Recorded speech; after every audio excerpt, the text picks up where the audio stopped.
ایک مرتبہ ایک بندہ گیا پیالہ لے کے نا سرسوں کا تیل لینے کے لیے. کیا لینے گیا؟ سرسوں کا تیل لینے گیا. یہ پیالے نہیں ہوتے ایسے ایک پیالہ لے کے گیا. کہتا ہے اس میں نا 50 روپے کا سرسوں کا تیل ڈال دو. اس بندے نے نا اس میں ڈالا, تیل تھوڑا سا بچ گیا. کہتا ہے باقی کہاں ڈالوں؟ اس کے نیچے یہ جو جگہ نہیں, نیچے والا, اس میں جگہ ہوتی ہے نا تھوڑی سی رکھنے کی. وہ کہتا ہے اس میں جگہ, اب اس میں ڈال دو. اس نے پیالہ الٹا کر دیا. کیا کیا؟ الٹا کر کے کہتے ہیں یہ جو جگہ تھوڑی سی بچی ہوئی ہے نا آپ اس میں ڈال دیں باقی. الٹا کیا تو اس نے اس میں ڈال کے دے دیا. اب وہ تیل وغیرہ ڈلوا کے 50 روپے کا گھر پہنچا.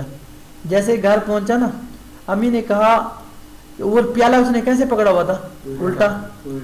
کیسے الٹا؟ یہ شاید اس سے الٹا ہو جائے. یہ دیکھو اس نے ایسے پکڑا ہوا تھا ایسے, اور اوپر والی جو جگہ ہے نا اس میں تیل رکھا ہوا تھا اوپر والی جگہ میں. یہ لے کے آ رہے. ماں نے کہا بیٹا 50 روپے میں صرف یہی تیل آیا؟ کہتے امی آپ کو کیا پتا, پیالہ اس نے ایسے گھمایا. کہتے ادھر بھی ہے.